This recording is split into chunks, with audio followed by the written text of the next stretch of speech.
Sí, indudablemente el gobierno ha conseguido un arco político significativo para poder aprobar esta ley.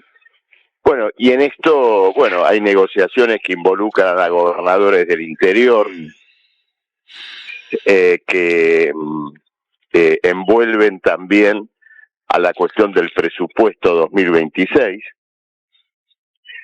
donde inclusive en el día de ayer quedaron ya definitivamente abolidas las leyes vinculadas al financiamiento universitario y a la discapacidad. Sí.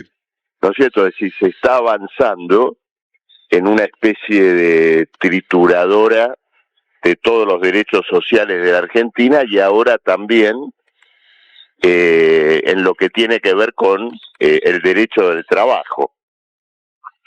Que es importante ver en su significado, porque cuando uno dice existe un derecho del trabajo, bueno, esto tiene su origen. ¿Qué sentido tiene esa legislación? ¿Qué sentido tiene que exista una legislación protectora del trabajo?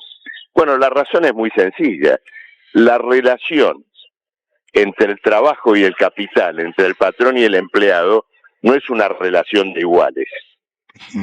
Hay uno que cuenta con el monopolio del poder económico y en buena medida político también, y la otra parte, bueno, en esa formal relación de compra y venta, de, digamos, el trabajo que presta una persona, bueno, el que vende su capacidad de trabajar es lo único que tiene, claro. No dispone de otros bienes. Entonces, es una relación desigual, y bueno, históricamente, el movimiento obrero, a través de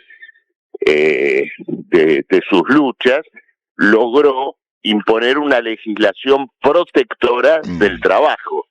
Ese es el sentido del derecho al trabajo. Bueno, lo que el gobierno quiere votar ahora es justamente el sentido inverso, es decir, una legislación todavía más arrasadora del capital sobre el trabajo, quitando, digamos, derechos fundamentales como el que tiene que ver con una jornada legal de 8 horas, la posibilidad de que se respeten convenciones colectivas, convenios, conquistas, y luego, bueno, los límites casi absolutos al derecho de huelga, al derecho de asamblea. Se impone dentro del lugar de trabajo, Luis, un orden jurídico que es, en materia de derechos, inferior al que existe en la vida social normal. Es decir, una persona goza de determinados derechos a circular, a reunirse, a expresarse en su vida normal, pero cuando entra al lugar de trabajo con esta reforma, pierde esos derechos. Solo hay otros 2 lugares donde esto ocurre, en un cuartel o en una cárcel. Es decir, que para resumir, yo le diría que la reforma laboral reduce los derechos del trabajador a los que existen en un cuartel, digamos, o en un lugar donde las personas están privadas de la libertad. Vos sabés, Marcelo, que recién estaba hablando con un abogado laboralista y yo le preguntaba, porque digo, si hoy en día con estos derechos consagrados y con una ley vigente el empresario hace lo que quiere, y las secretarías de trabajo y la justicia hace la vista gorda, imaginemos lo que puede llegar a pasar con esta ley aprobada, ¿no?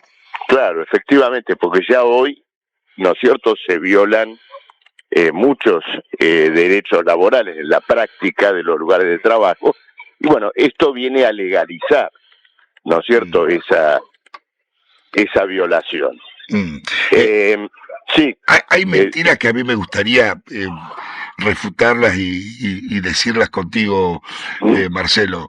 Por ejemplo, que esta ley viene a generar más puestos de empleo, porque el empleo no registrado creció en Argentina. Ahora, esa ley que quitó las multas a las empresas, la ley base no ayudó a que aumente el empleo no registrado en el país, y esta ley es para generar empleo o para facilitarle el despido al empresario.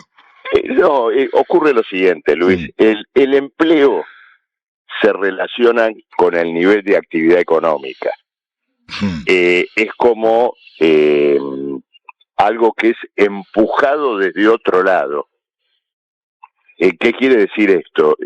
Si hay una actividad económica ascendente, los empleadores toman trabajadores. Los toman en las condiciones existentes.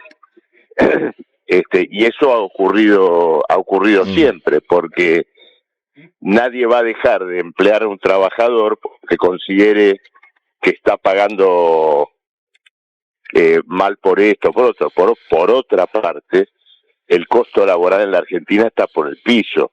No. Los salarios han caído fuertemente y hay situaciones que lo demuestran prácticamente. Uno de los bancos que suena, ¿no es cierto?, más seguido últimamente en la Argentina, el JP Morgan, ha instalado en la Argentina una central de operaciones globales, es decir, no solo para Argentina, sino para atender negocios de diferentes lugares del mundo, bueno, acá en la Argentina, y contrató a más de 3.000 empleados jóvenes.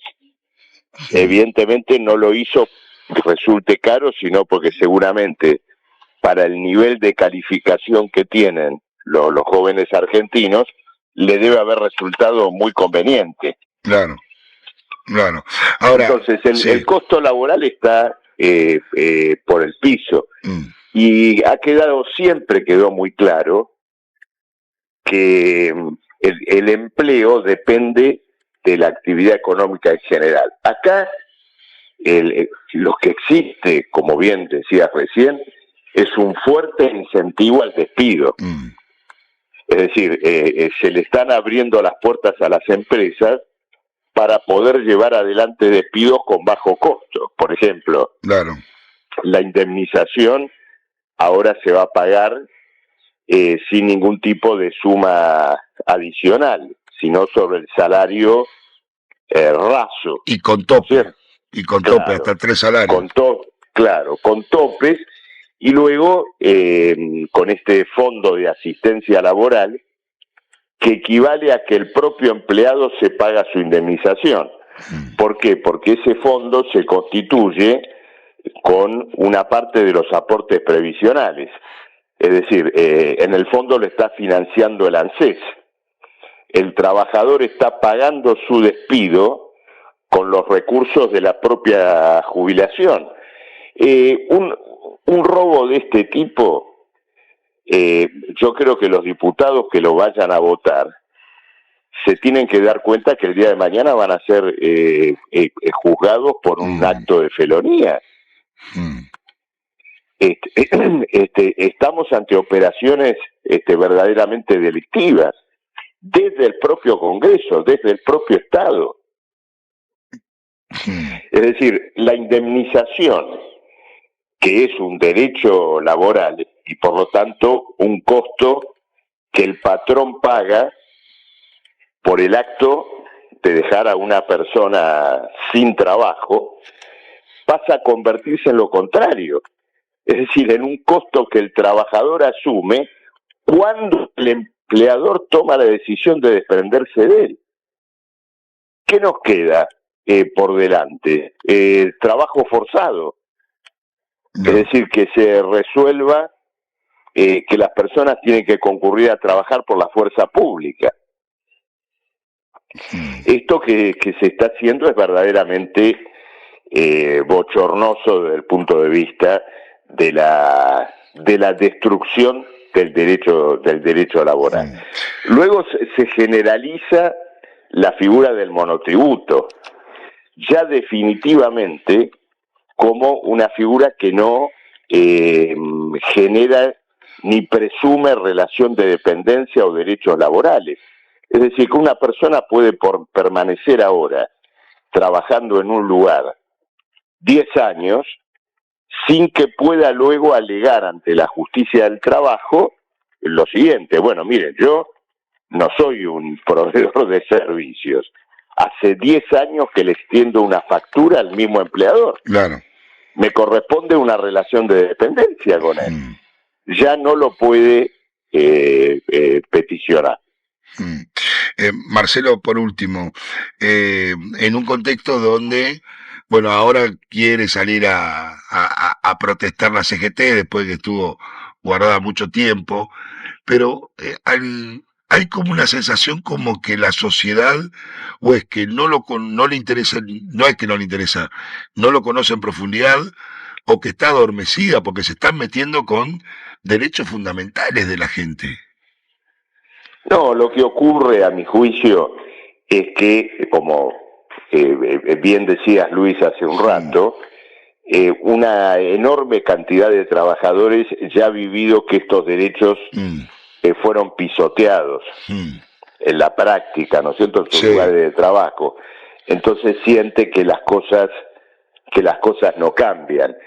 Eso, digamos, uno lo puede considerar, yo diría, más que indiferencia, es una insatisfacción con todo el estado de cosas que hemos vivido, que estamos viviendo ahora. De todas maneras, cuando se ponga en práctica este engendro, bueno, se van a ver consecuencias muy negativas, y los trabajadores con toda seguridad que van a tener una reacción, porque esto se va a traducir en despidos, en intentos de pisar el salario al impedir el reclamo, ¿no es cierto?, del trabajador. Fíjate que nadie habla del salario. Claro. Nadie habla del salario, hablan de las horas, el banco de horas, habla del trabajo dinámico, que parece que lo han sacado eso, pero nadie habló que el salario. Yo ayer estaba escuchando a un joven que te mandé un link que le decía, yo cobro el sueldo y me alcanza para pagar el alquiler y veo si como. Y era un trabajador registrado.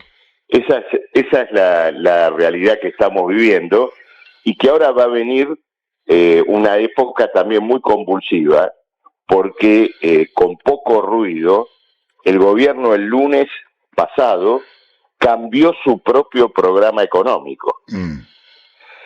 Ahora vamos a un esquema económico declaradamente inflacionario, con esto de que el gobierno va a ajustar el dólar con la inflación pasada, y vamos a ir a una suerte de retroalimentación, es decir, el dólar se va a ajustar con la inflación pasada, y la inflación futura se va a ajustar con el dólar que aumentó. Entonces vamos a tener una espiral, ¿no es cierto?, ascendente de inflación y devaluación, donde se pretende que el único ancla que quede sean los salarios. Y le advierto una cosa, Luis, a los jubilados. Cuando se ponga en marcha este régimen que se está discutiendo, aumentar el dólar con los precios, y luego los precios con la evolución del dólar, el gobierno va a volver a poner en cuestión la actual movilidad jubilatoria. ¿Por qué? Porque el régimen de movilidad jubilatoria actual ajusta los saberes con la inflación. Hicieron esto porque creían que iban a llegar a la inflación cero. Ahora que renuncian a la inflación cero y vamos a la inflación del 3 o el 4% mensual, no van a querer ajustarle más a los jubilados por el índice de precios. Bien. Acuérdese de